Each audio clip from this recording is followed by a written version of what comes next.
चल हेडिंग डालिए, degree of unsaturation. Degree of unsaturation. अभी कुछ नहीं हो रहा। Degree of unsaturation. चलिए समझिए बेटा, पहले आप लोग कॉन्सेप्ट को बनाइए। डिग्री ऑफ अनसैचुरेशन, इसको पहले भी दिमाग में बैठाइएगा कि सैचुरेशन अनसैचुरेशन अलग चीज होता है और डिग्री ऑफ अनसैचुरेशन अलग होता है। फिर से बोल रहे हैं, सैचुरेशन अनसैचुरेशन अलग टर्म्स हैं और डिग्री ऑफ अनसैचुरेशन अलग टर्म है। चलिए कोई बताना चाहे किस तरह का मॉलिक्यूल को सैचुरेटेड मॉलिक्यूल बोलोगे? चलिए बताइए, कौशल, टॉम, फहान, अभिनव, बताइए बेटा, किस तरह का कंपाउंड का सैचुरेटेड बोलोगे? Om Gupta, very good, single bonded. तो ऐसा कंपाउंड जो पूरी तरह से सिंगल बॉन्डेड है, उस तरह कंपाउंड को बोला जाता है सैचुरेटेड है। ठीक है, अगर हाइड्रोकार्बन का टर्म्स में देखा जाए तो अल्कीन। अल्कीन, अगर हाइड्रोकार्बन को हटाकर देखा जाए, ठीक है, हाइड्रोकार्बन का डेरिवेटिव लिया जाए तो कोई दूसरे भी हो सकते हैं। अल्काइल हैलाइड भी हो सकता है, अल्कोहल भी हो सकता है, ईथर्स भी हो सकते हैं, अमीन्स भी हो सकता है। चलिए, अनसैचुरेटेड मॉलिक्यूल किसको कहते हैं बताइए अंकित? अनसैचुरेटेड मॉलिक्यूल किसको कहते हैं? वेरी गुड, जिसमें मल्टीपल बॉन्ड होता है। जिसमें मल्टीपल बॉन्ड होता है, ये कार्बन कार्बन का डबल बॉन्ड भी हो सकता है, कार्बन कार्बन का ट्रिपल बॉन्ड भी हो सकता है। अगर कार्बन हाइड्रोजन है, इसको बोल देते हैं हाइड्रोकार्बन है। इसलिए 11th क्लास में आपने देखा होगा, हाइड्रोकार्बन वाले सेक्शन में अल्कीन को बोल देते हैं सैचुरेटेड है, अल्कीन अल्काइन को बोल देते हैं अनसैचुरेटेड है। लेकिन ध्यान रखिएगा बेटा, अगर हाइड्रोकार्बन का डेरिवेटिव होता है तो एल्डिहाइड कीटोन भी अनसैचुरेटेड है, नाइट्राइल भी अनसैचुरेटेड है, आइसोनाइट्राइल भी अनसैचुरेटेड है। लेकिन यहां हम जो बात कर रहे हैं वो बात कर रहे हैं डिग्री ऑफ अनसैचुरेशन। ध्यान दीजिएगा, यहां बात कर रहे हैं डिग्री ऑफ अनसैचुरेशन, इसी को आपने बोला हुआ है डीयू, बोला हुआ है डीयू। अब समझिए, किसी भी एसाइक्लिक, किसी भी एसाइक्लिक सैचुरेटेड, किसी भी एसाइक्लिक सैचुरेटेड हाइड्रोकार्बन, हाइड्रोकार्बन, किसी भी एसाइक्लिक सैचुरेटेड हाइड्रोकार्बन जो कि होगा कौन? अल्केन। जो होगा कौन? अल्कीन, जिसका जनरल फॉर्मूला होता है CnH2n+2। किसी भी एसाइक्लिक सैचुरेटेड हाइड्रोकार्बन अल्कीन जिसका जनरल फॉर्मूला है CnH2n+2 से कितना हाइड्रोजन मॉलिक्यूल निकाला गया है? कितना हाइड्रोजन मॉलिक्यूल निकाला गया है किसी भी कंपाउंड को बनाने के लिए? किसी भी कंपाउंड को बनाने के लिए वही जो नंबर होता है, उसी नंबर को बोलते हैं डिग्री ऑफ अनसैचुरेशन। उसी नंबर को बोलते गए हैं डिग्री ऑफ अनसैचुरेशन है। चलिए थोड़ा सा हम एग्जांपल के थ्रू कॉन्सेप्ट बनाने की कोशिश करते हैं। जैसे मान लो आपके पास एक मॉलिक्यूल है प्रोपेन, एक मॉलिक्यूल आपने ले लिया है प्रोपेन। ध्यान से देखना बेटा, ठीक है, अभी मैं लैंग्वेज के रूप में इसको लिखवाऊंगा, अभी पहले कॉन्सेप्ट को दिमाग में बैठाइए। एक हमने मॉलिक्यूल ले लिया प्रोपेन, मॉलिक्यूल ले लिया प्रोपेन। इसको ध्यान से देखो, ये एसाइक्लिक है, सैचुरेटेड है, हाइड्रोकार्बन है, अल्केन है। और अगर अल्कीन है तो इसके अंदर कोई भी मल्टीपल बॉन्ड नहीं है, कोई भी अनसैचुरेशन नहीं है, इसलिए क्या बोलोगे? डीयू जीरो है, डीयू जीरो है। लेकिन अगर इसी अल्कीन ने अगर एक हाइड्रोजन मॉलिक्यूल को ऐसे निकाल लिया, इसी अल्कीन ने अगर एक हाइड्रोजन मॉलिक्यूल को निकाल लिया, एक हाइड्रोजन मॉलिक्यूल को निकाल लिया, तो इसने जो कंपाउंड बनाया, इसने जो कंपाउंड बनाया वो कंपाउंड कुछ इस तरह का होगा, इस तरह का होगा, जो कि आपने बोल दिया है अल्कीन है। तो इस अल्कीन को बनाने में, इस अल्कीन को बनाने में इस अल्केन ने अपने एक हाइड्रोजन मॉलिक्यूल को निकाला है। इस अल्कीन को बनाने में इस अल्केन ने अपने एक हाइड्रोजन मॉलिक्यूल को निकाला है, इसलिए इस मॉलिक्यूल का जो डिग्री ऑफ अनसैचुरेशन आएगा वो आएगा 1। याद रहेगा? बताइए, किसी भी कंपाउंड को, किसी भी कंपाउंड को बनाने में अल्केन ने अपने कितने हाइड्रोजन मॉलिक्यूल को निकाला है? किसी भी कंपाउंड को बनाने में अल्केन ने अपने कितने हाइड्रोजन मॉलिक्यूल को निकाला है, यही जो नंबर होता है, इसी नंबर को बोला जाता है डिग्री ऑफ अनसैचुरेशन। जैसे अगर मान लो मैं ये भी लेता हूं अल्कीन, और अल्कीन से भी एक हाइड्रोजन मॉलिक्यूल को निकाल दो, यहां से मैंने एक हाइड्रोजन मॉलिक्यूल और निकाल दिया, और अगर एक हाइड्रोजन मॉलिक्यूल और निकाल दिया तो अब जो कंपाउंड बन गया वो हो गया आपका CH3, CH3, ये C ट्रिपल बॉन्ड CH। मतलब इस अल्काइन को बनाने में, इस अल्काइन को बनाने में अल्कीन ने अपने 2 हाइड्रोजन मॉलिक्यूल को निकाला है।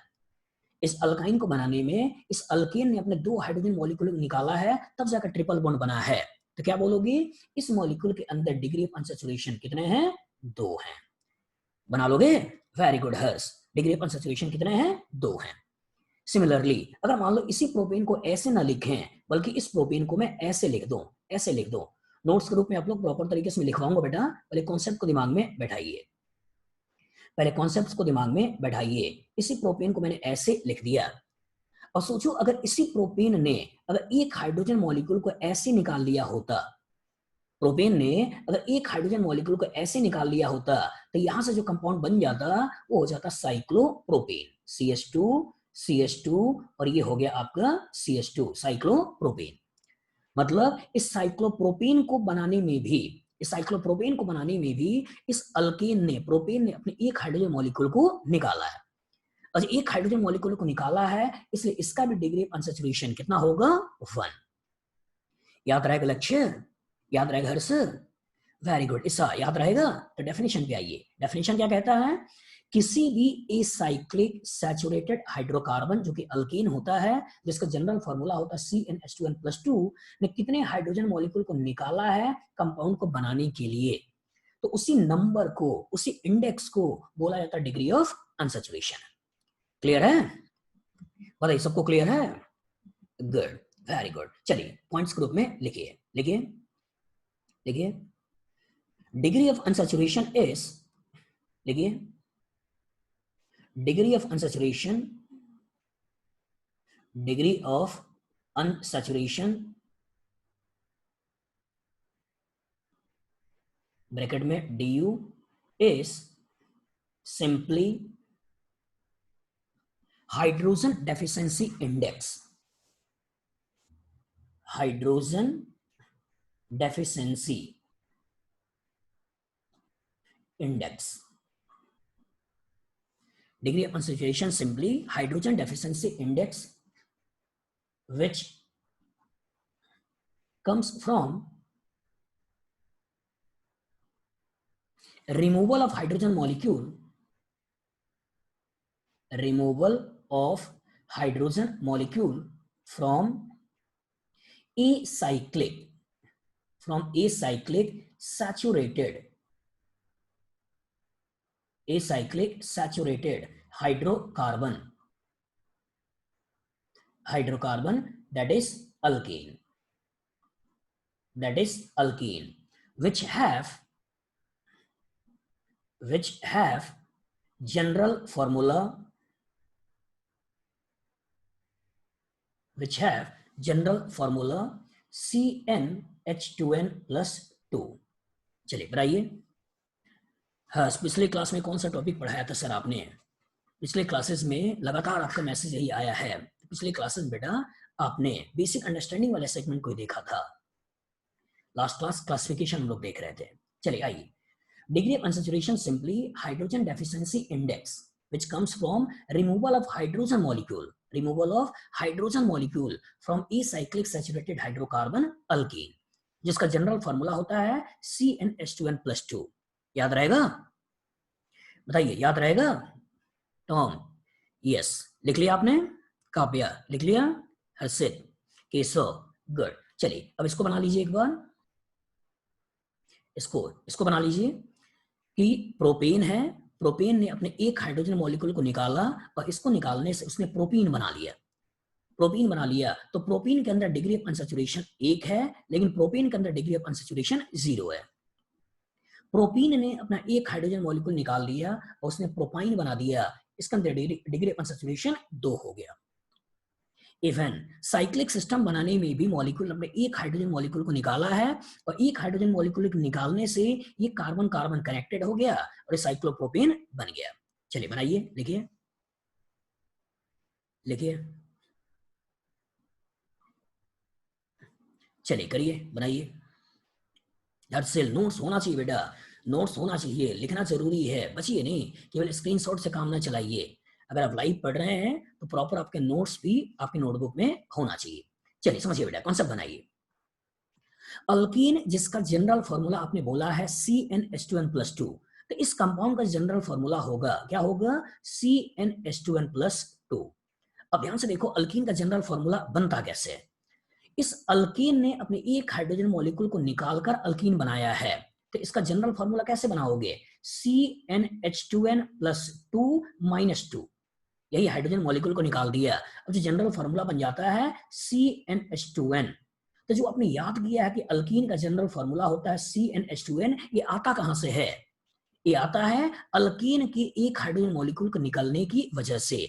अच्छा, अल्कीन का एक हाइड्रोजन मॉलिक्यूल निकालने से आया है, तो वही आपने बोल दिया CnH2n+2 -2 ओवरऑल हो गया CnH2n। और अगर अल्काइन की बात करें तो इसने दो हाइड्रोजन मॉलिक्यूल को निकाला है, तो इसका जनरल फॉर्मूला CnH2n+2 -4। अब यहां से क्या निकला, CnH2n-2। तो जो अल्काइन का जनरल फॉर्मूला आपने पढ़ा है, वो अल्काइन का जनरल फॉर्मूला ऐसे ही बनाया जाता है।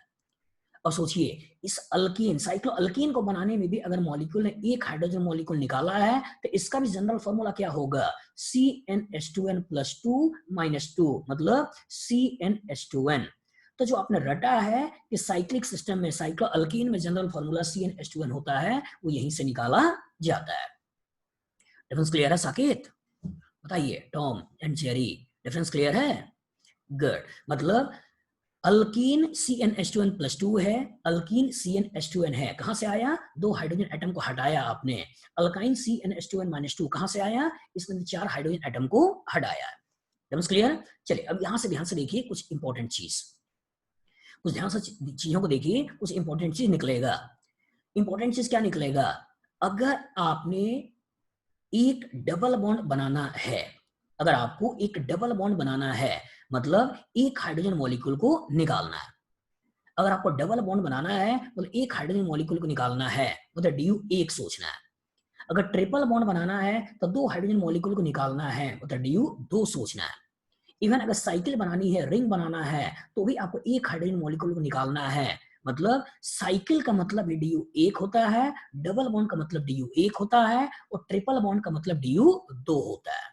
याद रहेगा, बताइए याद रहेगा, गुड। चलिए लिख लीजिए कुछ इंपॉर्टेंट पॉइंट जिससे आप लोग क्वेश्चंस को लगाओगे।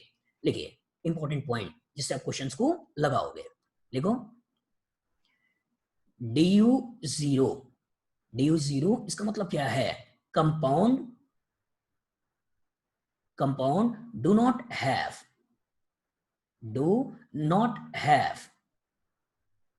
Any double bond, any double bond और रिंग। ये डबल बॉन्ड नहीं है तो ट्रिपल बॉन्ड भी नहीं होगा, तो एनी डबल बॉन्ड और रिंग। किसी भी कंपाउंड में DU0 है, इसका तो उसमें कोई भी डबल बॉन्ड नहीं है, कोई भी रिंग नहीं है। लेकिन अगर DU एक है, अगर DU एक है, इसका मतलब कंपाउंड में हैव वन डबल बॉन्ड और वन रिंग। या तो कंपाउंड के पास एक डबल बॉन्ड होगा या तो कंपाउंड के पास एक रिंग होगा। अगर किसी कंपाउंड में DU दो है, इसका मतलब कंपाउंड में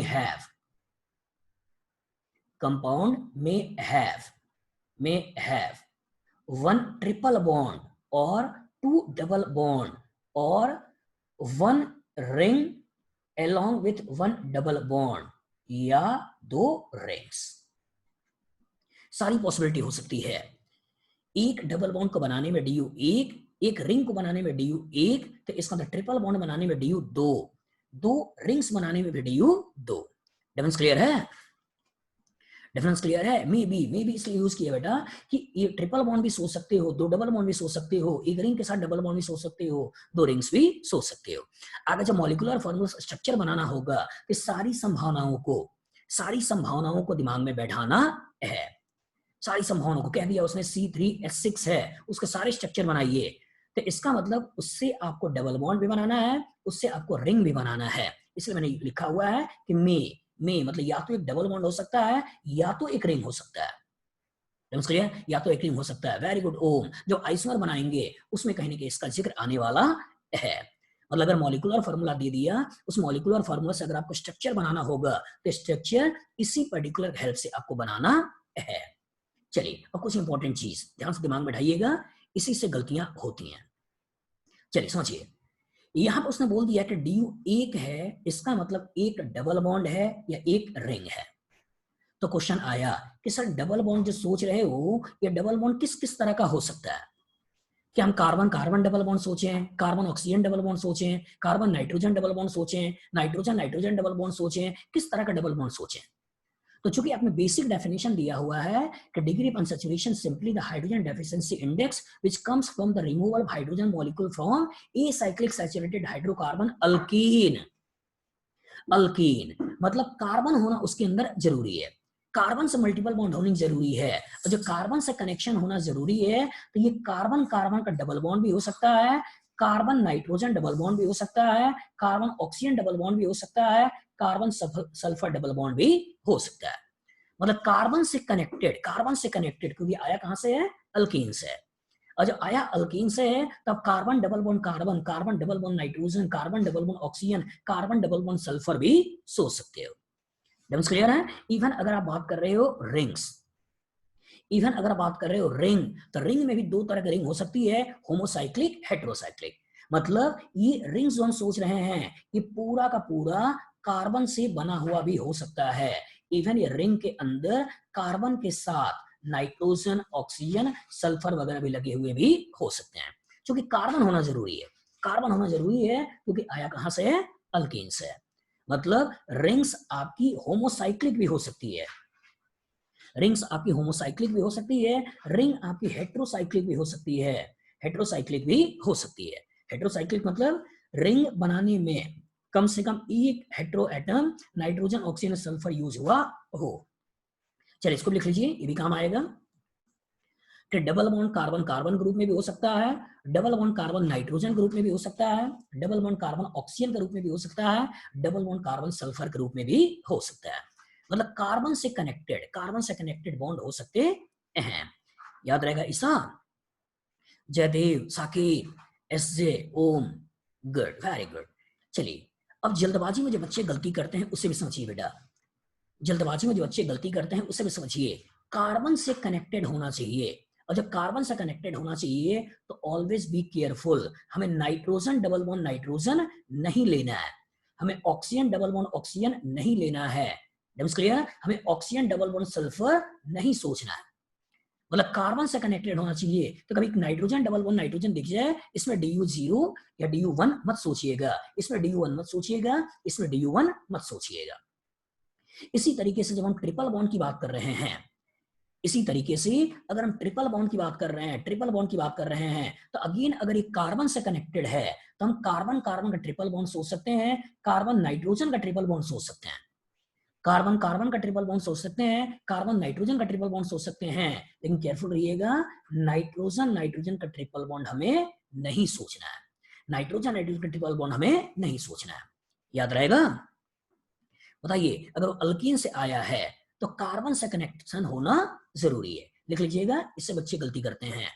नॉर्मली उनके दिमाग में होता है डबल बॉन्ड मतलब DU1, ट्रिपल बॉन्ड मतलब DU2, तो यहां से फंसा देता है, ट्रिपल बॉन्ड DU नहीं सोचना है, डबल बॉन्ड DU नहीं सोचना है।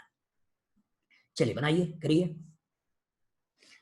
अगर रिंग्स की बात कर रहे हैं तो रिंग्स आपकी होमोसाइक्लिक भी हो सकती है, रिंग्स आपकी हेट्रोसाइक्लिक भी हो सकती है। चलिए क्वेश्चन को देखिए और एनालाइज करके बताइए DU कितना है। अगर आपसे पूछा जाए इस कंपाउंड के अंदर DU कितना होगा, क्या बोलोगे आप? बताइए इस कंपाउंड के अंदर DU कितना होगा? 0। वेरी गुड, 0, क्योंकि कहानी में कोई भी डबल बॉन्ड नहीं है, कहानी में कोई रिंग नहीं है। लेकिन अगर आपसे पूछा जाए इस कंपाउंड का DU कितना होगा, क्या बोलोगे? 1। वेरी गुड, क्यों? क्योंकि कहानी में कार्बन डबल बॉन्ड कार्बन आ गया। अगर आपसे पूछा जाए इस कंपाउंड में DU कितना होगा, आंसर क्या होगा? आंसर क्या होगा? 1। गुड, क्योंकि कार्बन डबल बॉन्ड ऑक्सीजन, एक डबल बॉन्ड आ गया, तो एक डबल बॉन्ड आ गया, DU1 आ गया। अगर आपसे पूछा जाए इस कंपाउंड के अंदर डिग्री ऑफ अनसैचुरेशन कितना होगा, क्या बोलोगे? क्या बोलोगे?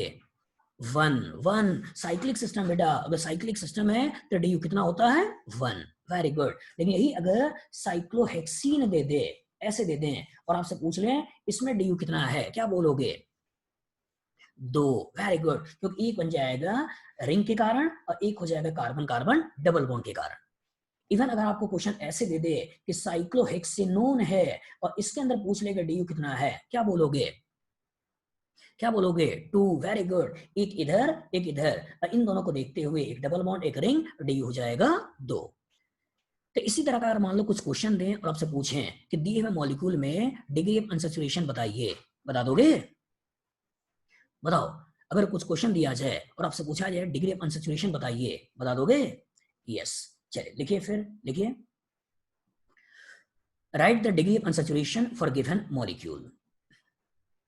Right the degree of unsaturation DU for given molecule. Given molecule, पहला, दूसरा, इसको भी लिख लीजिएगा, तीसरा, चौथा, पांचवा, छठा। सोचिए, इसके बारे में सोचिए, पेपर पर लिखिए भी, पेपर पर लिखिए भी। सातवां,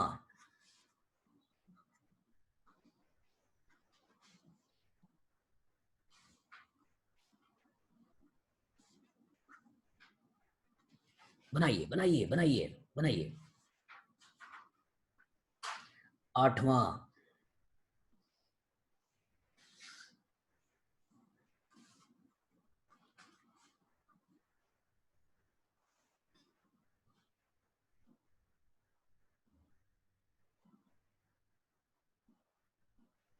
नौवां,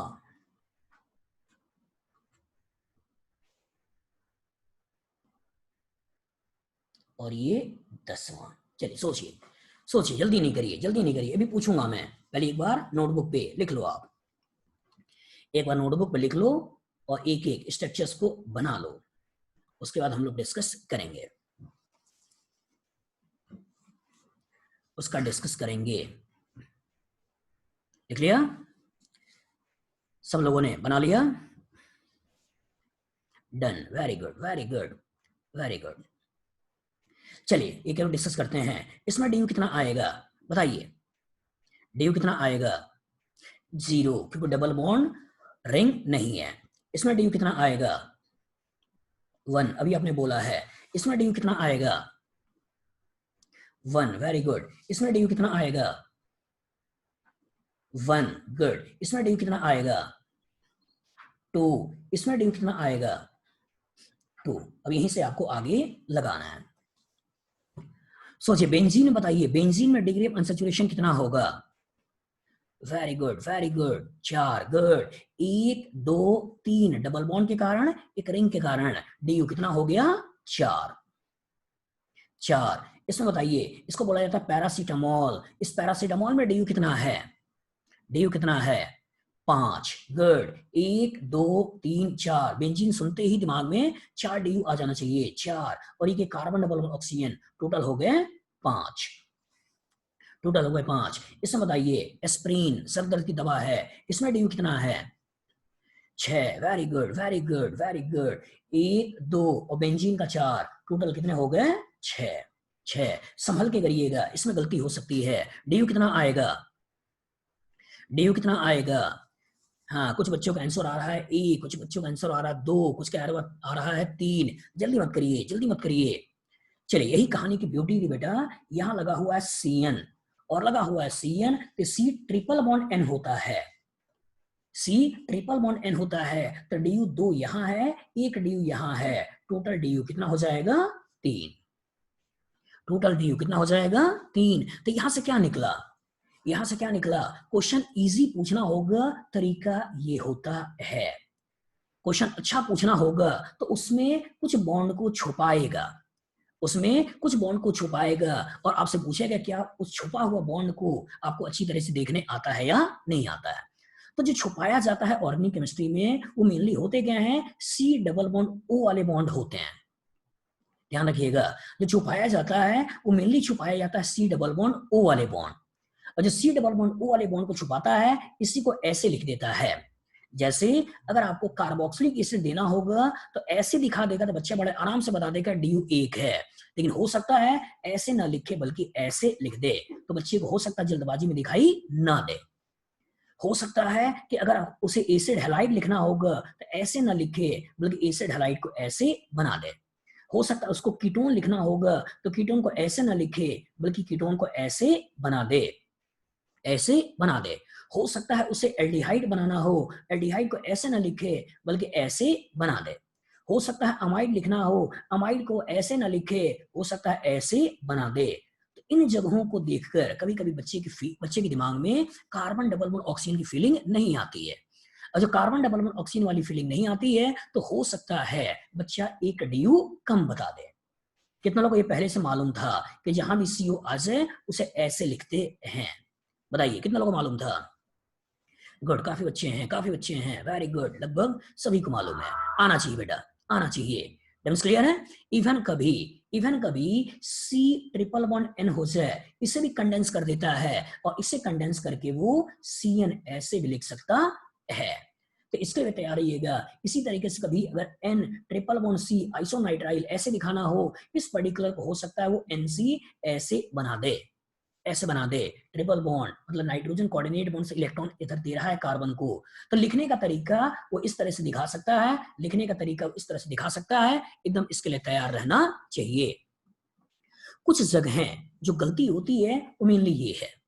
दूसरा जो गलती कराने की जगह होती है वो बेंजीन हो सकता है कि ऐसे इंडिकेट करके ना बनाए, हो सकता है वो बेंजीन को ऐसे इंडिकेट करके ना बनाए, बल्कि बेंजीन को ऐसे बना ले 6 मेंबर रिंग और इसे बीच में गोले के थ्रू दिखा दे, गोले के थ्रू दिखा दे। तो गोले के थ्रू दिखाने का मतलब ये होता है कि बेंजीन में डबल बॉन्ड यहाँ भी हो सकता है, बेंजीन में डबल बॉन्ड यहाँ भी हो सकता है। उन्हीं को मिलाकर हम एक साथ दिखा देते हैं गोले से।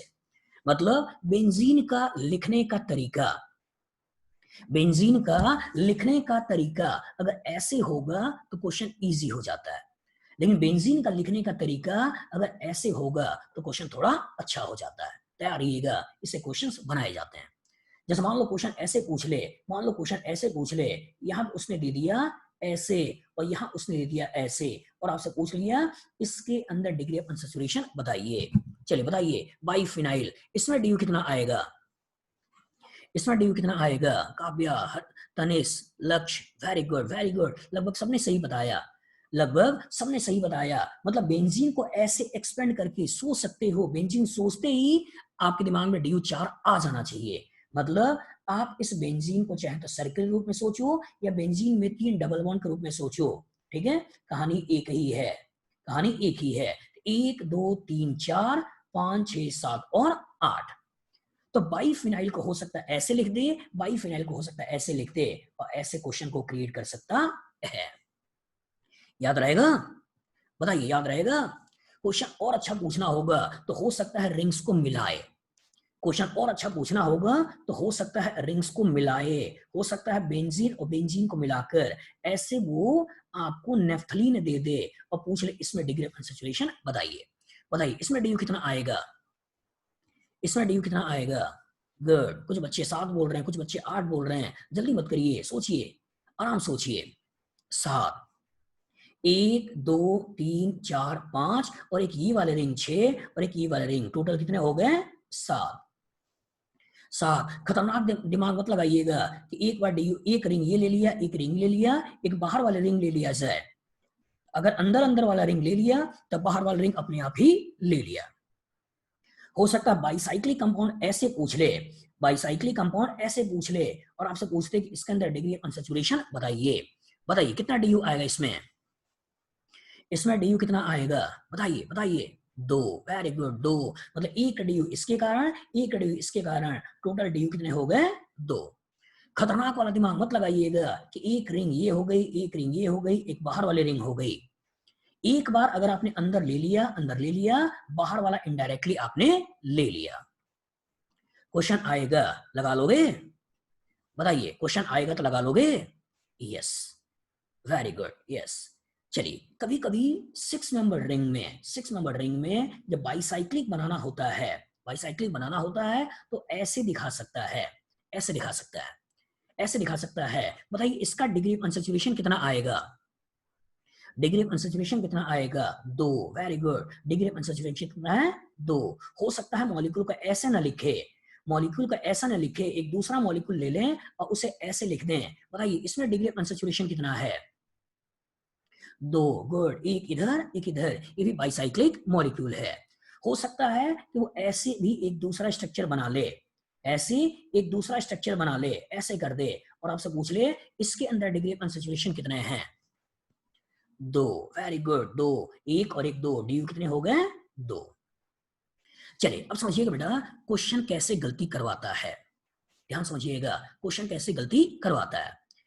यहां number 1, number 2, number 3, number 4, number 5, number 6। यहां number 1, number 2, number 3, number 4, number 5, number 6। Again number 1, number 2, number 3, number 4, number 5, number 6। ध्यान समझिएगा ये जो पर्टिकुलर कार्बन है जो दोनों रिंग्स के लिए ब्रिज का काम कर रहे हैं, ये जो पर्टिकुलर कार्बन है जो दोनों रिंग्स के लिए ब्रिज का पुल का काम कर रहे हैं, इन्हें बोला जाता है ब्रिज हेड कार्बन। इन्हें जो नाम दिया जाता है वो बोलते हैं bridge head, bridge head carbon, bridge head carbon दोनों के लिए, दोनों रिंग के लिए ब्रिज का काम कर रहा है। चलिए समझिए बेटा, हो सकता है 6 मेंबर वो ऐसे ना बनाए, हो सकता है 6 मेंबर वो ऐसे ना बनाए, हो सकता है 6 मेंबर वो ऐसे बना ले, ऐसे ऐसे बना दे, ऐसे बना दे। हो सकता है 6 मेंबर वो ऐसे ना बनाए बल्कि हो सकता है 6 मेंबर ऐसे बना दे। बनाने का तरीका भी सीखिए, 6 मेंबर रिंग ऐसे बना दे। नंबरिंग कर लीजिए, ये number 1, number 2, number 3, number 4, number 5, number 6। Number 1, number 2, number 3, number 4, number 5, number 6। आपने 6 मेंबर रिंग, 6 मेंबर रिंग आपने बना दिया।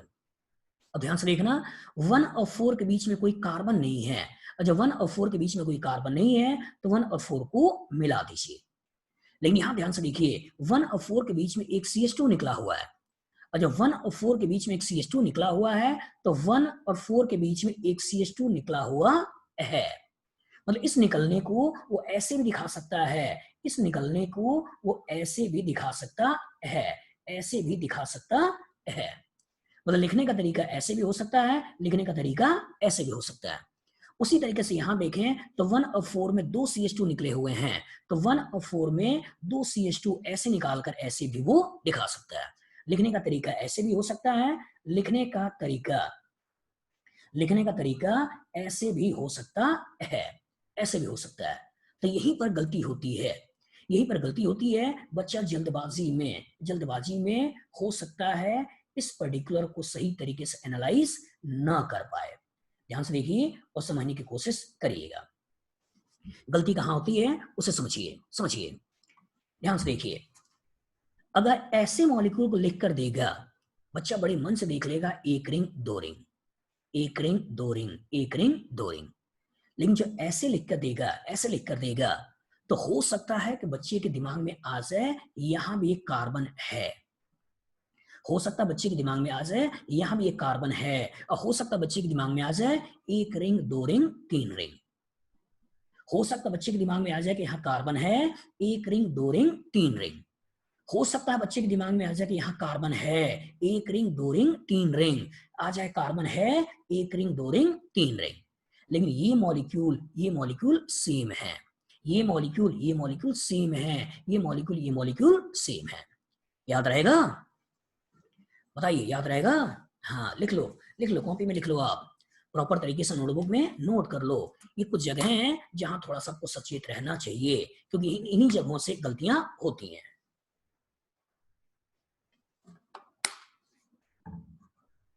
इन्हीं जगहों से गलतियां होती हैं। चलिए बनाइए,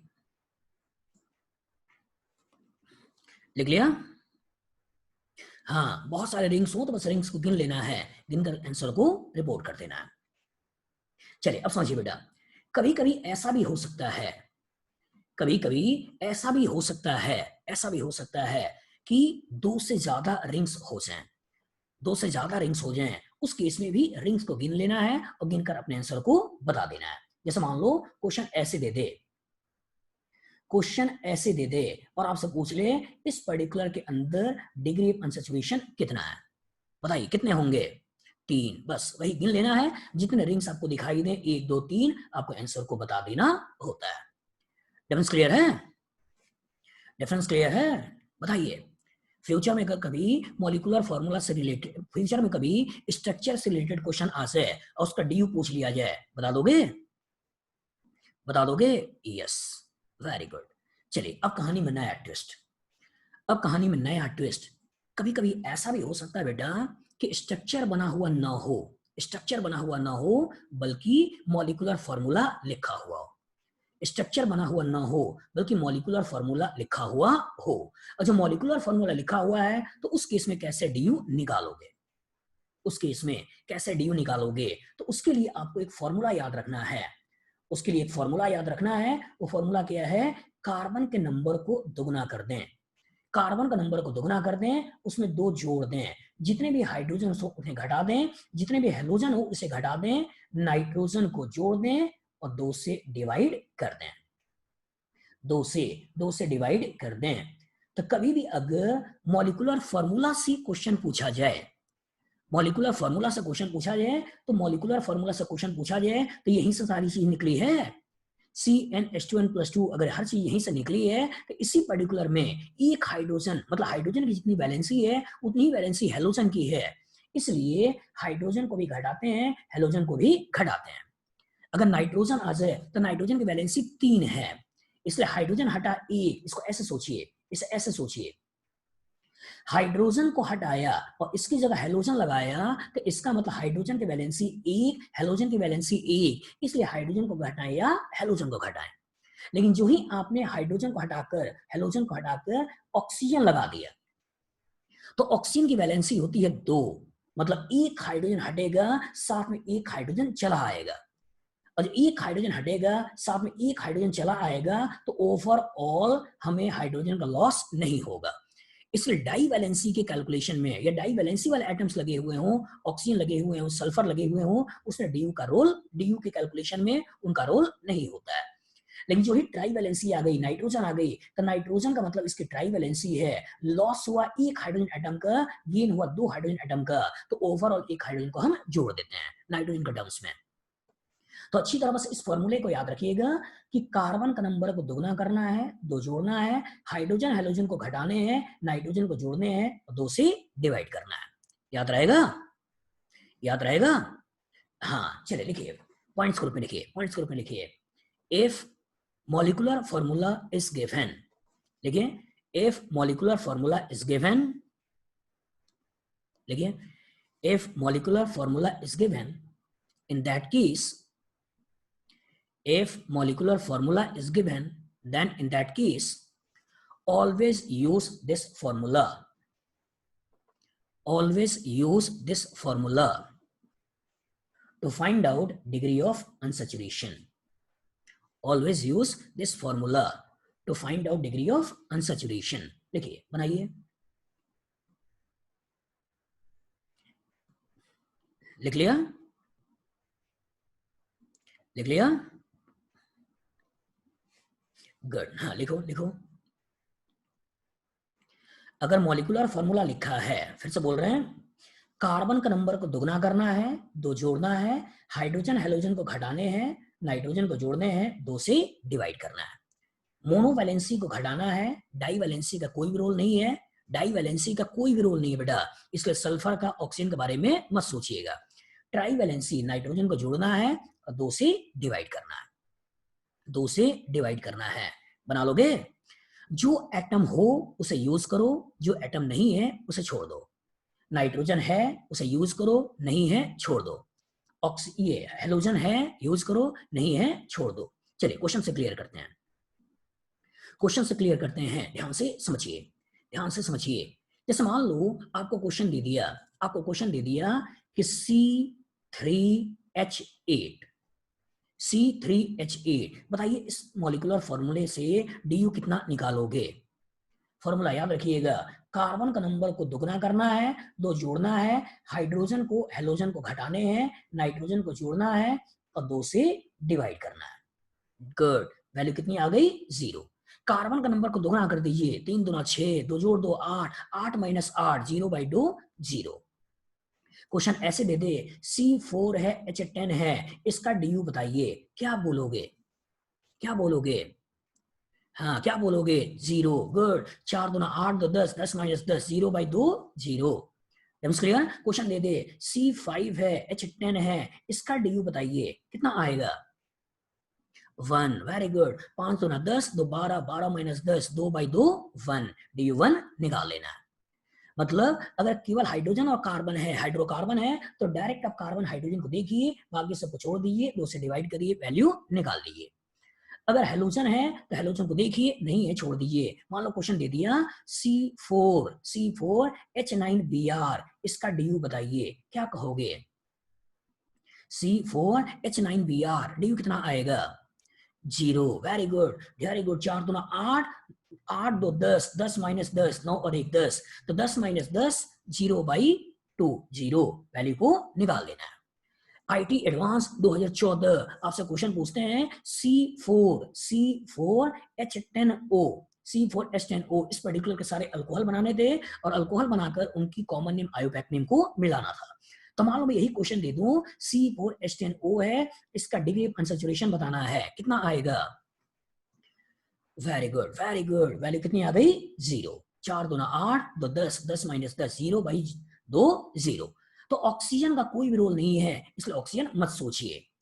आईटी एडवांस 2015 कॉम्प्रिहेंशन बनाते हैं, आईटी एडवांस 2015 कॉम्प्रिहेंशन बनाते हैं C8H6, C8H6, इस पर्टिकुलर का डिग्री ऑफ अनसैचुरेशन बताइए, DU कितना आएगा? बताइए, DU कितना आएगा? बोलो बोलो। C8H6 Kavya, very good. Tanesh, very good, very good. Purushottam, very good. ठीक है, उनका क्वेश्चन क्या था? अगर क्वेश्चन आपको बता दें तो क्वेश्चन उन्होंने दिया था C8H6 है, इन्होंने पूछ लिया इसके ऊपर हाइड्रोजन प्लेटिनम का रिएक्शन कराना था बैरियम सल्फेट की मौजूदगी में, यहां से उन्होंने बना दिया था C8H8, इस पर्टिकुलर के ऊपर इन्होंने डाल दिया था BH3, सेकंड स्टेज में H2O2OH माइनस, और इस पर्टिकुलर से उन्होंने बना लिया था X। यहां वो कहते हैं इस पर्टिकुलर के ऊपर डाइल्यूट सल्फ्यूरिक एसिड का रिएक्शन कराइए मरकरी सल्फेट की मौजूदगी में, C8H8O ये बनता है, इसको पर कहते हैं इथाइल मैग्नीशियम ब्रोमाइड का रिएक्शन कराइए, और सेकंड स्टेज में कहते हैं इस पर्टिकुलर को एसिड की मौजूदगी में गर्म करिए और यहां से बनता है Y। और आपसे क्वेश्चन पूछ लिया था, बताइए कि Y क्या है और आप बताइए X क्या है। तो जब तक आपको इस मॉलिक्यूलर फॉर्मूले से स्ट्रक्चर मालूम नहीं होगा, मॉलिक्यूलर फॉर्मूले से स्ट्रक्चर मालूम नहीं होगा, मॉलिक्यूलर फॉर्मूले से स्ट्रक्चर मालूम नहीं होगा, इस क्वेश्चन को आप नहीं लगा सकते हो। अब मॉलिक्यूलर फॉर्मूला से स्ट्रक्चर बनाने का सबसे पहला ही स्टेप होता है कैलकुलेट DU, और अगर सबसे पहला स्टेप ही होता है कैलकुलेट DU, तो DU निकालने आना चाहिए, DU निकालने आना चाहिए। मतलब यहां पे हुआ क्या, 8 दूना 16, 16 2 18, 18 माइनस 6, 18 माइनस 6 12, 12 बाई 2, मतलब DU कितने हो गए? 6। DU कितने हो गए? 6। DU निकालने आना चाहिए। आईटी एडवांस 2013 अपने कॉम्प्रिहेंशन बनाते हैं जिसमें पूछते हैं C4H4O4, C4H4O4, इस पर्टिकुलर को लेते हैं और इस पर्टिकुलर से डाई कार्बोक्सिलिक एसिड बनवाते हैं और उसको लेकर अपने क्वेश्चंस को फ्रेम करते हैं। बताइए इस मॉलिक्यूलर फॉर्मूले से DU कितना निकलेगा? DU कितना निकलेगा? 3। Very good, 3। कार्बन का नंबर को दुगना कर दिया, 4 दूना 8, 2 जोड़ दिया 10, 10 माइनस 4 6, 6 बाई 2, मतलब वैल्यू कितनी हो गई? 3। वैल्यू कितनी हो गई? 3। इसी वैल्यू को आपको बताना था। इवन नाइट्रोजन लगा दे, आपसे क्वेश्चन पूछ ले C3 है H9 है, H9 है N है, बताइए इसका DU कितना आएगा? DU कितना आएगा? क्या बोलोगे? 0। क्या बोलोगे? 0। Very good. 3 दूना 6, 6 2 8 और एक नाइट्रोजन 9, 9 माइनस 9 0, 0 बाई 2, वैल्यू कितनी हो गई? 0। मतलब छोटा बड़ा सिंपल कॉम्प्लेक्स कोई भी स्ट्रक्चर बना सकता है। क्वेश्चन दे सकता है C3 कह सकता है FClBrI, इस पर्टिकुलर का DU बताइए, इस पर्टिकुलर का DU बताइए, क्या बोलोगे? क्या बोलोगे? ध्यान से देखिए, जल्दी मत करिएगा, आराम से बताइए। C3 है बेटा, C3 है, ध्यान से देख लेना आप लोग, C2 नहीं है, C3 है। गुड, 3 दूना 6, 6 दो 8, 8 माइनस 4, 8 माइनस 4 कितने हो गए 4, 4 बाई 2 वैल्यू कितनी हो जाएगी 2।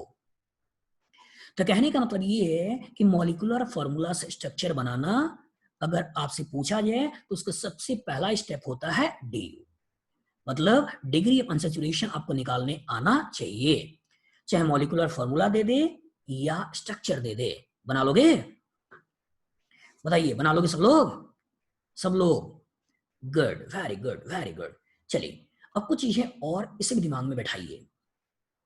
कभी कभी छोटे छोटे मॉलिक्यूल्स में तो आप प्रॉपर तरीके से बना लेते हो, लेकिन कभी अगर कॉम्प्लेक्स मॉलिक्यूल देने की कोशिश करे, कभी कॉम्प्लेक्स मॉलिक्यूल देने की कोशिश करे और अगर आपको रिंग्स ओरिजिनली पता ना चल पाए तो कार्बन हाइड्रोजन को गिनकर फॉर्मूले को लगा के भी आंसर को निकाल सकते हो, और अगर आप अच्छी तरीके से एनालाइज कर पाओ तो एनालाइज करके स्ट्रक्चर को देख के भी आंसर को निकाल सकते हो।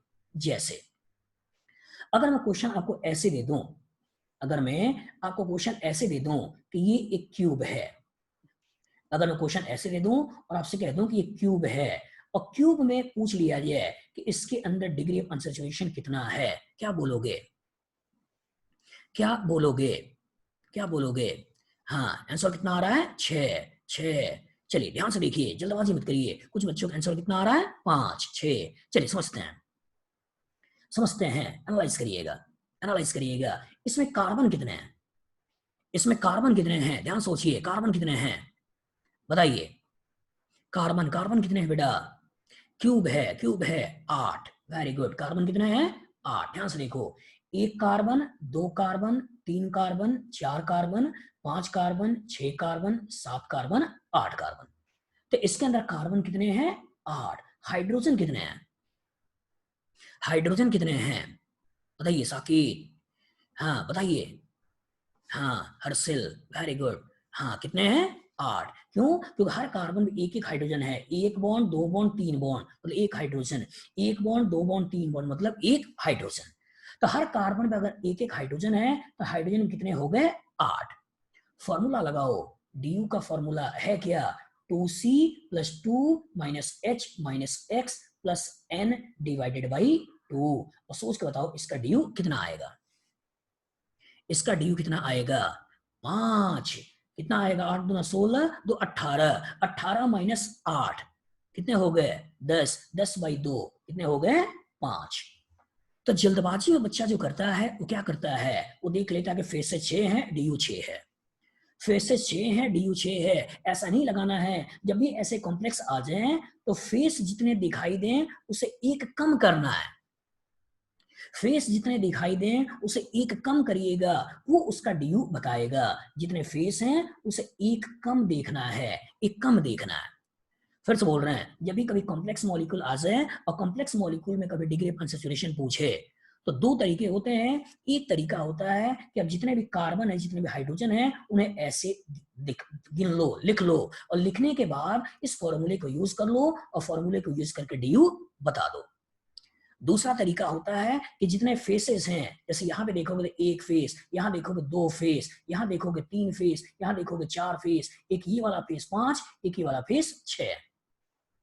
तो जितने भी फेसेस हैं उन फेस में से एक घटा दो और वो जो वैल्यू निकलती है ये वैल्यू निकलती है डी की। बन जाएगा? बताइए, बना लोगे सब लोग? बोलिए हाँ, बन जाएगा ना? तो कहीं ना कहीं इस तरह से क्वेश्चंस पूछे जाते हैं बेटा, और आपको मालूम है कि सीट्स वगैरह में ऐसे क्वेश्चंस हैं, और सीट्स वगैरह में ऐसे क्वेश्चंस हैं तो आपको लगाने के लिए इस पर्टिकुलर कॉन्सेप्ट को जानना जरूरी है। जैसे मान लो आपके पास जो बुक में क्वेश्चंस हैं जो आपको दिए हुए हैं सीट्स मॉड्यूल्स, उसमें ध्यान से देखिए, ये आपके पास वो क्वेश्चंस हैं। चलिए समझिए, सोच के बताइएगा। 2 क्वेश्चन डी से रिलेटेड है। A5 ध्यान से देखो, A5 को ध्यान से देखो और बताओ इस पर्टिकुलर का डिग्री ऑफ अनसैचुरेशन कितना आएगा। C5H10, C5H10 डी कितना आएगा? Good good good, Kavya, Purushottam, Arpit, रुपीस, Manish, very good very good. D कितना आएगा 1। सोचिए इस पर्टिकुलर क्यूबीन को देखिए, इसको क्यूबीन बोलते हैं, इस क्यूबीन का डी कितना आएगा रूबी? हाँ G D you, very good very good. D you कितना आएगा 5। डी यू कितना आएगा 5। जितने फेसेस दिखाई दे रहे हैं उन फेस से एक कम करना है बेटा, एक कम करना है। समझ लिया है? चलिए इसके बारे में सोचिए, इसके बारे में सोचिए। C6H6O, C6H6O, इसका डी यू कितना आएगा? इसका डी यू कितना आएगा? हाँ बताइए बताइए Harsh. Very good very good. ठीक है, 6 दूना 12, 12 दो 14, 14 माइनस 6 8, 8 बाई 2 4। मुंह करिए, पेपर पर लगाने की जरूरत नहीं है। 2 का टेबल आपको आता है, और अगर 2 का टेबल आता है तो इसका एप्लीकेशन भी आपको आना चाहिए, एप्लीकेशन भी आना चाहिए। चलिए इसको बताइए। C6H5I, C6H5I कितना आएगा? फ्रैक्शन में नहीं आएगा बेटा, हमेशा कुछ ना कुछ न्यूमेरिकल वैल्यू होगी। क्लियर है? चलिए सोचिए सोचिए। हाँ 6 दूना 12, 12 दो 14, 14 में से 6 गया, 14 में से गया 8, 8 बाई 2, वैल्यू कितनी हो गई 4। जिन हाइड्रोजन को हेलोजन को घटाना है, मैंने क्या लिखा? हाइड्रोजन माइनस हेलोजन, मतलब हाइड्रोजन भी घटाना है, हेलोजन भी घटाना है। इसमें सोचिए C5H9N, C5H9N, क्या बोलोगे आप? क्या बोलोगे आप?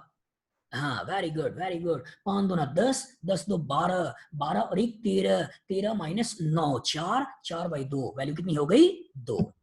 तो कहने का मतलब ये बेटा, इस तरह क्वेश्चंस आपसे पूछे जाते हैं, आपको प्रॉपर तरीके से आना चाहिए, प्रॉपर तरीके से आना चाहिए।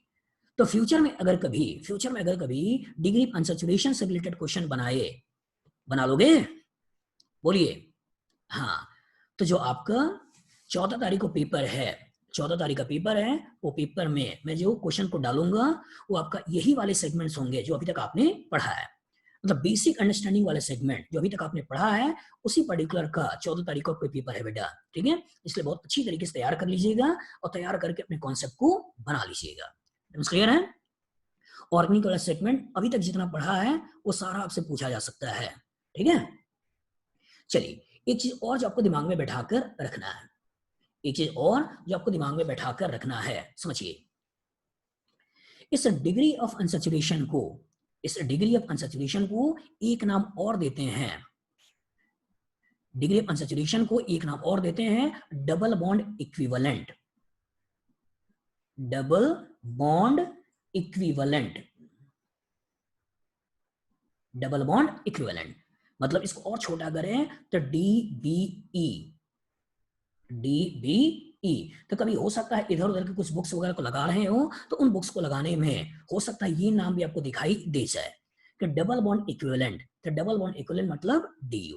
ठीक है, चल लिखिए, पॉइंट ग्रुप में लिखिए, पॉइंट ग्रुप में लिखिए डिग्री ऑफ अनसैचुरेशन। हाँ संडे को तो पेपर होगा, अगर पेपर होगा नेक्स्ट वो, अच्छा अभी नहीं होगा, सॉरी एफ के लिए है वो, लेकिन आपका अगर पेपर होगा अभी तो सिलेबस ये है। चलिए आते हैं। Degree of unsaturation is also called as double bond equivalent, DBE। लिख लो इसको, काम आएगा। टेस्ट की टाइमिंग वगैरह सब आपके पास आ जाएगा बेटा। ठीक है, चलिए आइए टॉपिक पे आइए। Degree of unsaturation DU is also called as double bond equivalent, DBE। चलिए सिलेबस वही होता है बेटा, जो आप पढ़ रहे होते हो उसी से क्वेश्चंस बनाए जाते हैं। चलिए करिए, double bond equivalent, degree of unsaturation also called as double bond equivalent, DBE। DBE या D double B bond equivalent E, DBE। इंसान थोड़ा सा मक्कार होता है, और अगर थोड़ा मक्कार होता है तो मक्कारी करता है, इतना ज्यादा न लिखना पड़े इसलिए थोड़ा छोटा कर देता है, DBE। हो सकता है डिग्री ऑफ अनसैचुरेशन थोड़ा छोटा कर दिया DU, कुछ लोग इस पर्टिकुलर O को भी पकड़ लेते हैं और कह देते हैं DOU, कुछ लोग इस O को भी पकड़ लेते हैं और कह देते हैं DOU। तो DOU DU दोनों एक ही है। ठीक है, डबल बॉन्ड इक्विवेलेंट DBE, तैयार रहिएगा। ठीक है, चलिए टेस्ट अगर होगा बेटा तो इन्फॉर्मेशन आ जाएगा, शायद वो D फेज का और F फेज का था, मैंने शायद आपको A में बोल दिया था। ठीक है, हो सकता है आगे आपको एक्सटेंड, ये टेस्ट जितने भी होंगे उसका सिलेबस और प्रॉपर टाइमिंग आपके पास आ जाएगी। ठीक है, वो 14 को F फेज का है और D फेज का है, शायद मैंने A में बोल दिया आपको। चलिए चेक करते हैं।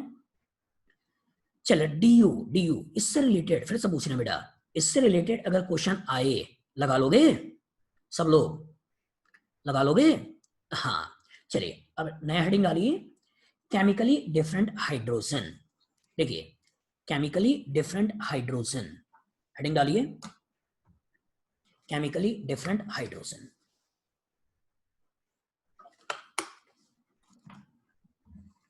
केमिकली डिफरेंट हाइड्रोजन, चलिए समझते हैं बेटा। आपने शुरू में जो टाइप्स ऑफ हाइड्रोजन पढ़ा था तो उसमें मैंने आपको दिखाया था प्राइमरी कार्बन से जुड़ा हुआ hydrogen primary hydrogen, secondary carbon जुड़ा हुआ हाइड्रोजन सेकेंडरी हाइड्रोजन, और टर्सरी कार्बन जुड़ा हुआ हाइड्रोजन टर्सरी हाइड्रोजन। लेकिन यहां पर हम बात कर रहे हैं केमिकली डिफरेंट हाइड्रोजन, मतलब जिसका केमिकल नेचर अलग हो, जिसका केमिकल नेचर अलग हो उसे बोलना है केमिकली डिफरेंट हाइड्रोजन। जैसे अगर मान लो आपने इथेन ले लिया CH3 इवन अगर आपने मीथेन ले लिया CH4, तो मीथेन के सारे हाइड्रोजन एक जैसे हैं। कहीं से भी अगर हम हाइड्रोजन को हटाते हैं और कोई भी ग्रुप लगाते हैं, जैसे मान लो Cl लगाते हैं, तो नाम आने वाला है CH3Cl। इसी तरीके से अगर इथेन लेते हैं, यहां के हाइड्रोजन को हटाएं तो भी नाम आने वाला है CH2Cl और यहां CH3। इवन यहां के हाइड्रोजन को भी हटाएं तो भी नाम आने वाला है CH3CH2Cl। यहां देखें तो ये 1 और ये 2 नाम में आगे आपको दिखाएंगे 1 क्लोरो इथेन, यहां भी ये 1 ये 2 नाम आने वाला 1 क्लोरो इथेन। तो जिस तरह का केमिकल नेचर इसका है वैसा ही केमिकल नेचर इसका है, मतलब सारे के सारे 6 हाइड्रोजन एक जैसे हैं, तो बोलना है इथेन के अंदर केमिकली डिफरेंट हाइड्रोजन एक है। मीथेन के चारों हाइड्रोजन एक जैसे हैं, तो बोलना है मीथेन के अंदर केमिकली डिफरेंट हाइड्रोजन एक है। लेकिन ध्यान से इस मॉलिक्यूल को देखिएगा, ध्यान से इस मॉलिक्यूल को देखिएगा और समझने की कोशिश करिएगा। यहां का हाइड्रोजन हटाने से और यहां के हाइड्रोजन को हटाने से क्या एक नाम आने वाला है या अलग? सोचिए, अटैचमेंट, इस पर्टिकुलर कार्बन से 3 हाइड्रोजन जुड़े हैं, एक इथाइल जुड़ा है, लेकिन इस पर्टिकुलर कार्बन से 2 हाइड्रोजन जुड़े हैं और 2 मिथाइल जुड़ा हुआ है, मतलब यहां का केमिकल नेचर अलग है और यहां का केमिकल नेचर अलग है।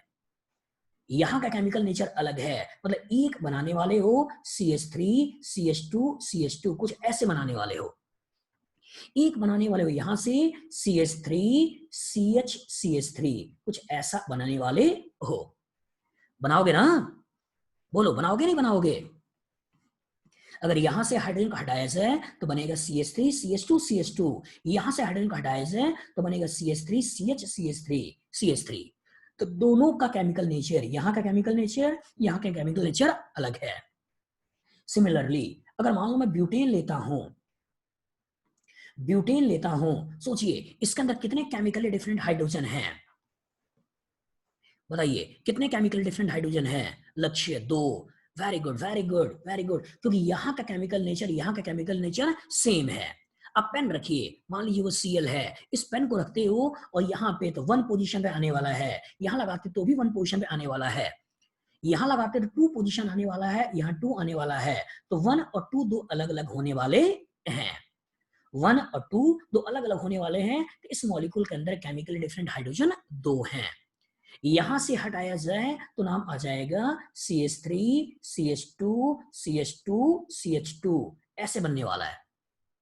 यहां से हटाया जाए तो बनने वाला है CH3 CH2 CH और यहां पे आने वाला है CH3। आएगा या नहीं आएगा बताओ? आएगा या नहीं? मतलब यहां का केमिकल नेचर अलग और यहां का केमिकल नेचर अलग। चलिए पॉइंट ग्रुप में लिखिए, पॉइंट ग्रुप में लिखिए केमिकली डिफरेंट हाइड्रोजन्स आर, देखिए पॉइंट ग्रुप में लिखिए केमिकली डिफरेंट हाइड्रोजन्स आर, लिखिए सब लोग chemically different hydrogens are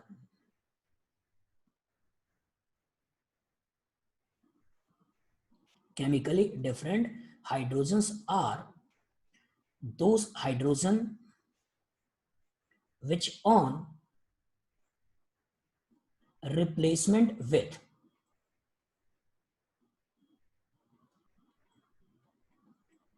any atom or group, any atom or group give different product, give different product। मतलब अगर उस हाइड्रोजन को किसी एटम या ग्रुप से रिप्लेस किया जाए तो उससे अलग प्रोडक्ट आने वाला है। अभी नोमेनक्लेचर जब पढ़ाएंगे और डिटेल में आ जाएगा बेटा, और डिटेल में आ जाएगा, वो चीजें आपको ज्यादा अच्छे से समझ में आ जाएगा। इसको देने का मकसद मेरा ये है कि अभी आप अल्कीन से अल्काइल ग्रुप आने वाले हो, अभी आप अल्कीन से अल्काइल ग्रुप में जाने वाले हो, तो उस केस में हल्का फुल्का इंफॉर्मेशन आपको क्लियर होना चाहिए कि कितने तरह के अल्काइल ग्रुप होते हैं, कितने तरह के अल्काइल ग्रुप होते हैं। उसी अल्काइल ग्रुप को समझाने के लिए, उसी अल्काइल ग्रुप को समझाने के लिए इस कॉन्सेप्ट को हम ले रहे हैं। चलिए समझते हैं। अल्कीन, हेडिंग डालिए, अल्कीन एंड अल्काइल ग्रुप्स। देखिए, अल्कीन एंड अल्काइल ग्रुप्स। हाँ अभी आएगा बेटा, अभी आएगा, परेशान ना हो, अभी आएगा, अभी समझाता हूं मैं। देखिए, अल्कीन एंड अल्काइल ग्रुप्स। चलिए, अगर आपसे पूछा जाए, अगर आपसे पूछा जाए CH4, इसको क्या बोलोगे? बताइए, इसको क्या बोलोगे? बोलो अभी से। CH4 नाम क्या है? मीथेन। नाम क्या है? मीथेन। अगर आपसे पूछा जाए CH3, इसका नाम क्या है? इसका नाम क्या है? हाँ काव्या, क्या नाम है? इथेन। कुछ चीजें आपको आना चाहिए बेटा। इसका नाम क्या है? इथेन। चलिए, अगर आपके पास है CH3, CH2, CH3, इसका नाम क्या है? प्रोपेन। गुड, इसका नाम क्या है? प्रोपेन। इसका नाम क्या है? प्रोपेन। अब देखिएगा, एक कार्बन आपने लिया, एक और कार्बन बढ़ाना चाहते हो, यहां अपने कार्बन बढ़ाकर इथेन बना दिया। चाहे यहां जोड़े या यहां जोड़े, कार्बन 3 ऐसे ही बनने वाला है। लेकिन जब 4 की पॉसिबिलिटी आएगी तो यहां पे भी कार्बन जोड़ा जा सकता है और यहां पे भी कार्बन जोड़ा जा सकता है। मतलब 4 कार्बन लंबी चेन में आ जाए, लंबी चेन में जाकर CH3, CH2, CH2, CH3 ये भी बना सकता है। और चौथा कार्बन यहां पे आते हुए वो CH3 यहां पर CH, CH3 और CH3 भी बना सकता है। बना सकता है ना? 4 कार्बन लंबी चेन में भी जा सकता है और 4 कार्बन में एक CH3 यहां भी आ सकता है। तो इसमें भी कार्बन 4 है, इसमें भी कार्बन 4 है, दोनों ही ब्यूटेन है। लेकिन क्या दोनों को एक नाम ब्यूटेन देना सही है? दोनों ही ब्यूटेन है, इसमें भी कार्बन 4 है, इसमें भी कार्बन ओवरऑल 4 है, लेकिन क्या दोनों को एक ही नाम देना सही है? नहीं। इसलिए बोला जाता है जब एक लाइन में है, नॉर्मल है, कोई ब्रांचिंग नहीं है, इसलिए बोल देते हैं एन ब्यूटेन, बोल देते हैं एन ब्यूटेन। लेकिन यही इसका आइसोमर है, और जो आइसोमर है तो इसके लिए यूज कर देते हैं आइसोब्यूटेन। यूज क्या करेंगे? आइसोब्यूटेन। तो कहने का मतलब ये है कि अगर लंबी चेन है, ब्रांचिंग नहीं है, तो यूज करिए एन, तो बन जाता है एन ब्यूटेन। लेकिन अगर एक मिथाइल सेकंड पोजीशन पे है तो उसका आइसोमर है, तो नाम हो जाता है आइसोब्यूटेन। इसी तरीके से कार्बन बढ़ा दें बेटा, एक कार्बन और यहां पे लगा दें, एक कार्बन और यहां पे लगा दें, तो CH3 यहां पे हो सकता है, CH3 यहां पे हो जाए, CH3 और यहां भी हो जाए CH3। कुछ स्ट्रक्चर ऐसे बन जाए, तो जब दो मिथाइल ग्रुप आ जाते हैं एक ही कार्बन पर, दो मिथाइल ग्रुप आ जाते हैं एक ही कार्बन पर, इसके लिए वर्ड यूज होता है, वो होता है नियो। इसके लिए जो वर्ड यूज होगा वो क्या होगा? नियो। और टोटल कार्बन इसके अंदर 5 है, इसलिए नाम होगा नियो पेंटेन। तो अल्कीन 3 तरह के होते हैं, अल्कीन 3 तरह के होते हैं। एक बोलते हैं एन अल्कीन, एक बोलते हैं आइसो अल्कीन, एक बोलते हैं नियो अल्कीन। याद रहेगा? बताइए, याद रहेगा? हाँ लिखो लिखो, सब लोग लिखो, बनाइए।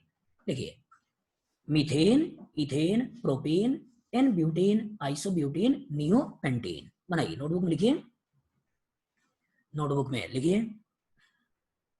हाँ, इथीन इथाइन सब आगे पढ़ोगे बेटा, नोमेनक्लेचर डिटेल में पढ़ने वाले हो। अगली क्लास में नोमेनक्लेचर ही चालू करने वाले हैं, अगली क्लास से नोमेनक्लेचर ही पढ़ने वाले हो।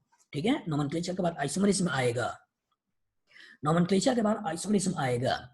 अभी कुछ हल्के फुल्के terms, methane, ethane, propane, butane, ये सब कहीं ना कहीं बार बार आते रहेंगे, तो ये आपको थोड़ा बहुत जानना चाहिए। चलिए बनाइए, लिखिए, बनाइए बनाइए। लिख लिया? लिख लिया? Good, very good, very good. चलिए अब समझते हैं बेटा, ध्यान से कॉन्सेप्ट को बनाइएगा।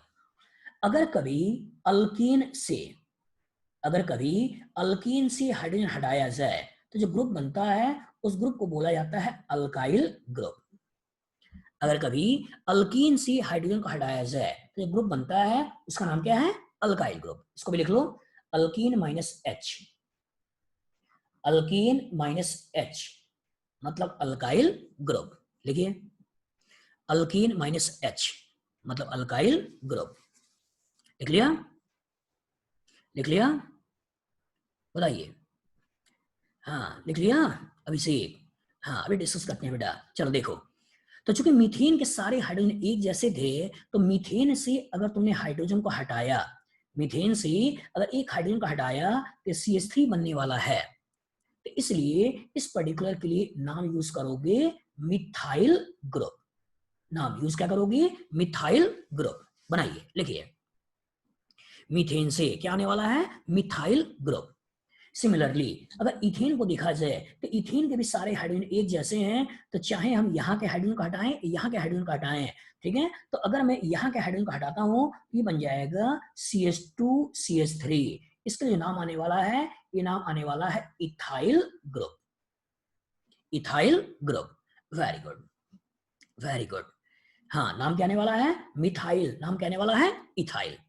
इंसान थोड़ा सा, अभी मैंने बोला मक्कार होता है, तो मक्कार होता है तो हो सकता है इस पर्टिकुलर CH3 को Me से दिखा दे, हो सकता है इथाइल को Et से दिखा दे, और इस CH3 को ऐसे ना लिखे बल्कि लिख दे Me। इस इथाइल को या C2H5 को ऐसे ना लिखे बल्कि लिख दे Et। तो Et का मतलब इथाइल, Me का मतलब मिथाइल। Et का मतलब इथाइल, Me का मतलब मिथाइल। लेकिन जब प्रोपीन की बात करेंगे बेटा, प्रोपीन की बात करेंगे, ध्यान से देखना और समझने की कोशिश करना। ध्यान से देखना, समझने की कोशिश करना। हाइड्रोजन वो इस किनारे से भी हटा सकता है, हाइड्रोजन इस किनारे से भी हटा सकता है। हाइड्रोजन वो इस किनारे से भी हटा सकता है, जब यहां से हटा सकता है तो यहां जो नाम आने वाला है वो होने वाला है CH3। होने वाला है CH3, CH3,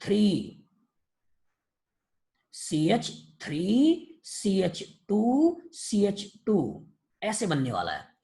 और अगर वो यहां से हटाता है तो नाम आने वाला है CH3, CH3, CH3। ध्यान से लिखिएगा, समझिएगा। अगर वो किनारे से हटाया तो नॉर्मल है, इसलिए यूज करना है N प्रोपाइल। यूज क्या करना है? N propyl. लेकिन यहां से हटाया तो इसका आइसोमर है, चूंकि आइसोमर है इसलिए यूज करना है आइसोप्रोपाइल। यूज क्या करना है? आइसोप्रोपाइल। तो 3 कार्बन के लिए 2 तरह के अल्काइल ग्रुप होंगे। 3 कार्बन के लिए 2 तरह के अल्काइल ग्रुप होंगे, एक यहां से हटा N प्रोपाइल और यहां से हटा आइसोप्रोपाइल। लेकिन 1 और 2 के लिए एक ही अल्काइल होगा, सिंपली मिथाइल या सिंपली इथाइल। याद रहेगा? याद रहेगा? जयेश, हाँ बताइए। ईसा, गुड, बना लो बना लो। यहां से हाइड्रोजन हटाया N प्रोपाइल, यहां से हाइड्रोजन हटाया आइसोप्रोपाइल। सिमिलरली ब्यूटीन अगर लिया बेटा तो यहां से भी हाइड्रोजन को हटा सकते थे, यहां से भी हाइड्रोजन को हटा सकते थे, और यहां से भी हाइड्रोजन को हटा सकते थे।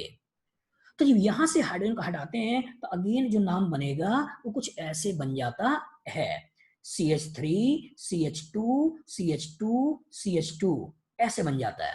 और यहां से हाइड्रोजन हटाया तो बन जाता है CH3, CH2, CH, CH3 कुछ ऐसे बन जाता है। और ध्यान से देखना, समझना, चूंकि नॉर्मल से हटाया इसलिए यहां जो नाम दोगे वो नाम आ जाता है N butyl. N butyl.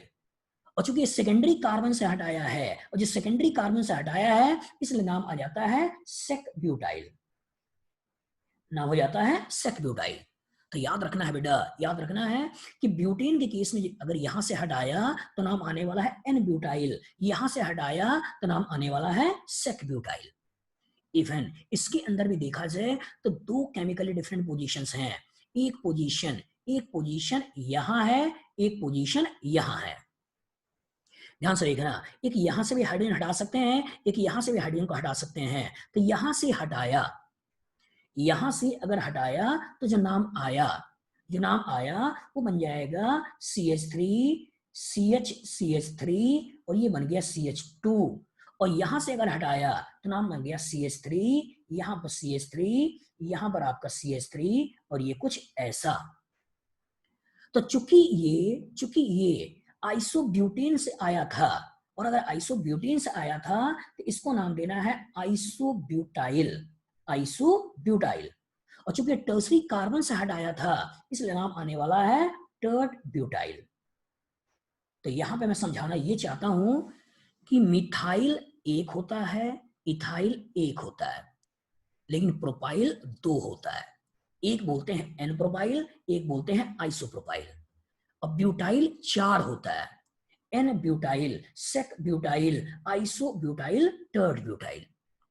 Butyl चार होता है, n butyl, sec butyl, iso butyl, tert butyl. याद रहेगा। टर्सरी कार्बन से अगर हटाया है बेटा तो टर्ड, सेकेंडरी कार्बन से हटाया है सेक, एन से किनारे से हटाया है एन, और अगर सेकेंडरी से हटाया सेक, आइसो वाले से हटाया आइसो, तो n propyl, iso propyl, n butyl, sec butyl, iso butyl, tert butyl. और अगर नियोपेंटेन से हटाया है, नियोपेंटेन से हटाया है तो इसके कॉरस्पॉन्डिंग बन जाएगा नियोपेंटाइल। ध्यान से देखिए, इसको यहां लिख रहा हूं CH3, यहां हो गया आपका CH3, यहां हो गया CH3, और यहां से हाइड्रोजन को हटाया, ये बनाया।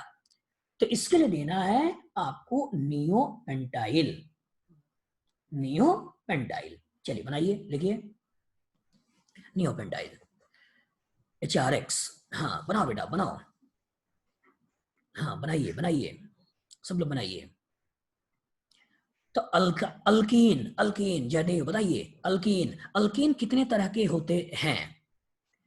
हाँ बताओ बेटा, अल्कीन कितने तरह के होते हैं? तीन। कितने तरह के होते हैं? तीन। स्नेहा तीन, तीन जयदेव तीन, रेवल तीन, ठीक है तीन। N alkene, iso alkene, neo alkene. Second पर एक मिथाइल आइसो, कोई मिथाइल नहीं एन, दो मिथाइल मतलब नियो। लेकिन अल्काइल होते हैं पांच। अल्काइल ग्रुप कितने होते हैं? पांच। पहला कौन सा है? N alkyl, n alkyl, n alkyl. दूसरा कौन सा है? आपका आइसो अल्काइल, आइसो अल्काइल। तीसरा कौन सा है? Neo alkyl. चौथा कौन सा है? सेक अल्काइल। पांचवा कौन सा है? टर्ड अल्काइल। प्रोपाइल में दो तरह के propyl, n propyl, iso propyl.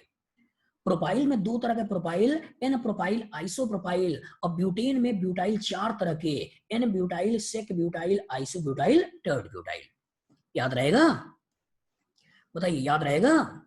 हाँ, इसी के जस्ट बाद आने वाला बेटा नोमेनक्लेचर। तो इन सब चीजों को नोमेनक्लेचर में अगर मैं यूज करूंगा, इसलिए अल्काइल ग्रुप समझाना आपके लिए बहुत जरूरी था।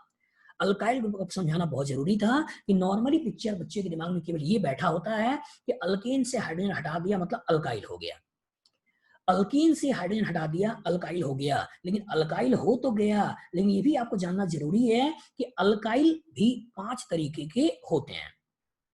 N alkyl, iso alkyl, neo alkyl, sec alkyl, tert alkyl. क्योंकि ये जब डिफरेंसेस क्लियर होगा तभी आगे नोमेनक्लेचर भी क्लियर होगा।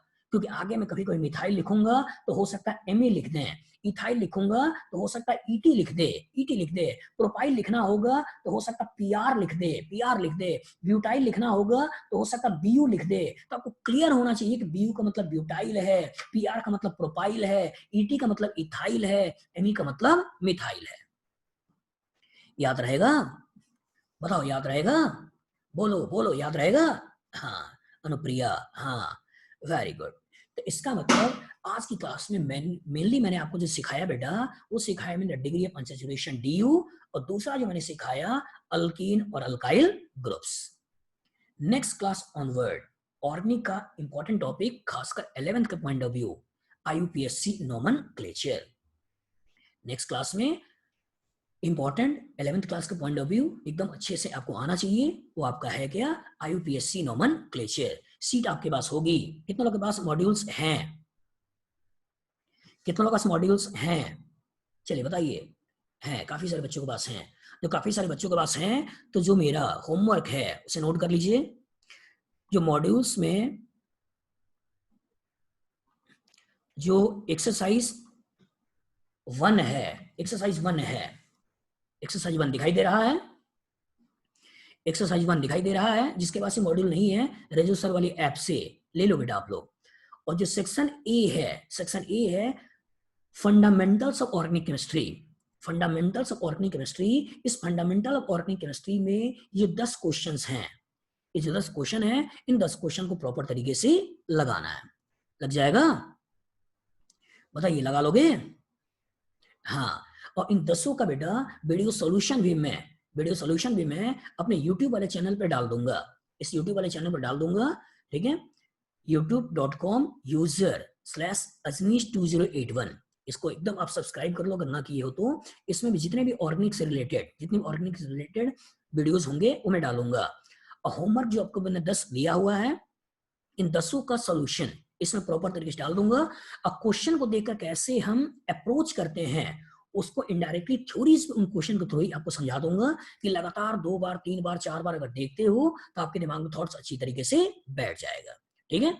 इसमें मैंने 4 वीडियोस तो इसमें टॉपिक्स वाले डाल दिए हैं, 1 2 3 4 के आंसर तो डाल दिए हैं, लेकिन जो आगे के जो 6 है मोस्ट प्रोबेबली कल या परसों में उसको भी डाल दूंगा। तो 10 जो मैंने आपको होमवर्क दिया है वो 10 होमवर्क के क्वेश्चन आप अच्छी तरह से लगा लेना और अपने आंसर्स को एक बार मेरे आंसर से मिला भी लेना, और कोई डाउट्स हो तो कॉन्सेप्ट भी इन वीडियोस के थ्रू बना लेना। ठीक है? ठीक है? चलिए, कुछ बच्चे कह रहे हैं कि ये मैंने कर लिया है। गुड। अगर कर लिया है बेटा तो आगे जो ऑब्जेक्टिव वाले क्वेश्चन हैं उन क्वेश्चन को लगाइए। नोमेनक्लेचर मैं नेक्स्ट वाली क्लास से चालू करूंगा। ठीक है? नोमेनक्लेचर में नेक्स्ट वाली क्लास से ही चालू करूंगा और उसके बारे में फिर धीरे धीरे हम लोग होमवर्क ग्रुप में देखेंगे। ठीक है?